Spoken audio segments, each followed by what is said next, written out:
sila sa pamunuan ng malalaking eskwelahan at nagkaroon pa ng pulong noong nakaraang linggo.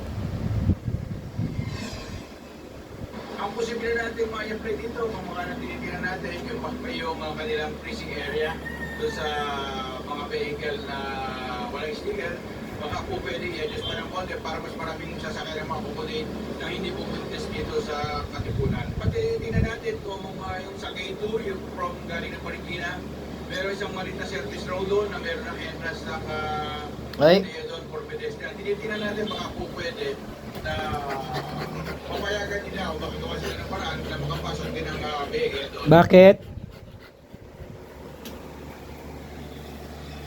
Samantala, ito yung sitwasyon dito sa Katipunan Avenue ngayong mag-aalas 7:30 ng umaga.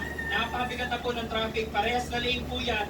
Southbound, ito nakikita nyo ngayon na umuusad yung mga sasakyan. Habang mas mabigat doon sa northbound lane. Ang sinasabing adjustment din ng MMDA na isa, tulad ng mga MMDA traffic enforcers na nakikita nyo na nandyan sa intersection. Yan po karaniwan ang pwesto nila ay doon sa entrance at exit ng malalaking eskwelahan dito sa Katipunan. Julie!